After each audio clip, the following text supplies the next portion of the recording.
passé, comme j'aime le dire, entre, c'est-à-dire Genèse chapitre 1, le verset 1, le verset 2. La Bible dit, au commencement, Dieu créa les cieux et la terre, n'est-ce pas? La terre était informe et vide. Il y avait quoi? Des ténèbres à la surface des eaux. Acclame le Seigneur un peu, tu dors trop. Alléluia. Il y avait des ténèbres à la surface des eaux et l'Esprit de Dieu se mouvait au-dessus des eaux. Vous êtes d'accord avec moi que lorsque Dieu crée quelque chose, en tant qu'un Dieu de lumière, il ne peut pas avoir de ténèbres quelque part. Mais comment se fait-il que les ténèbres arrivent à un moment où Dieu finit de créer le ciel et la terre? Quelqu'un dit avec moi, quelque chose s'est passé.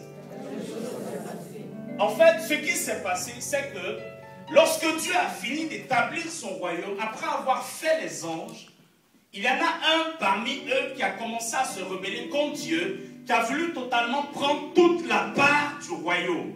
Cependant, il avait reçu toutes sortes de responsabilités. Sous sa responsabilité, il avait plusieurs anges. Mais Lucifer, ça ne lui suffisait pas. Il voulait le trône de Dieu selon Isaïe chapitre 14. Et la Bible dit, à cause de sa rébellion, Dieu l'a fait quoi? Dieu l'a précipité. Lorsqu'il a été précipité, la lumière qu'il avait lui a été totalement retirée. C'est pour cela qu'il y a eu des ténèbres sur la surface de la terre.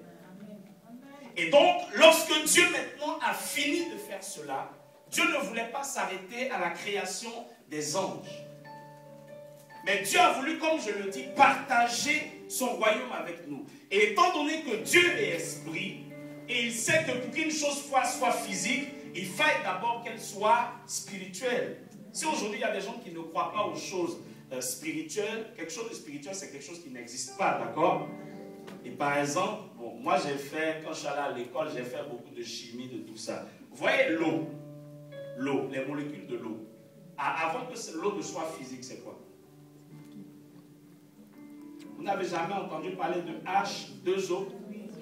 C'est-à-dire c'est des molécules d'hydrogène et d'oxygène. L'hydrogène est invisible, l'oxygène est invisible. Mais lorsqu'on prend ces deux molécules pour les former, ça fait de l'eau que l'on voit. Vous dites que même la science le démontre. Vous dites aujourd'hui, lorsque Dieu a créé tout son immense royaume, spirituellement parlant, ce qu'on appelle le royaume de Dieu, le royaume des cieux, Dieu a eu à faire un partage. C'est-à-dire qu'il t'a donné une part, il m'a donné une part. Et aujourd'hui, c'est ta part que je veux te révéler afin que tu puisses dominer dans le domaine que Dieu t'a donné. Il n'est pas normal que le diable puisse dominer là où toi tu dois dominer. Lorsque Dieu a fait le partage, il a dit à l'homme, c'est-à-dire on connaît tous l'histoire, n'est-ce pas? Il a dit à l'homme, voilà, domine, fais ceci, fais cela. Mais voilà que le diable s'est levé. Et le diable est parti emmener le doute dans l'esprit de l'homme. L'homme grand H, Ève et Adam. À partir de ce moment, ils ont eu à perdre la part du royaume qu'ils devaient gérer. Le premier point que je veux toucher ce soir avec nous, c'est-à-dire c'est la profondeur de notre cœur. Quelqu'un qui veut régner avec Dieu doit avoir une profondeur de cœur sincère. Si ton cœur n'est pas sincère à la base, tu ne pourras jamais régner avec Dieu. Parce que Dieu et le diable sont les deux seuls éléments spirituellement parlant qui sont sincères dans les activités, camarades. Quand le diable te fait du mal, il te fait du mal sérieusement et sincèrement. Quand Dieu veut te faire du bien, il te fait du bien sérieusement et sincèrement. Mais comment se fait-il maintenant que nous qui vivons sur la terre, on ne sait pas quoi faire, soit le mal, soit le bien? Dis à quelqu'un, parlons un peu de notre cœur ce soir.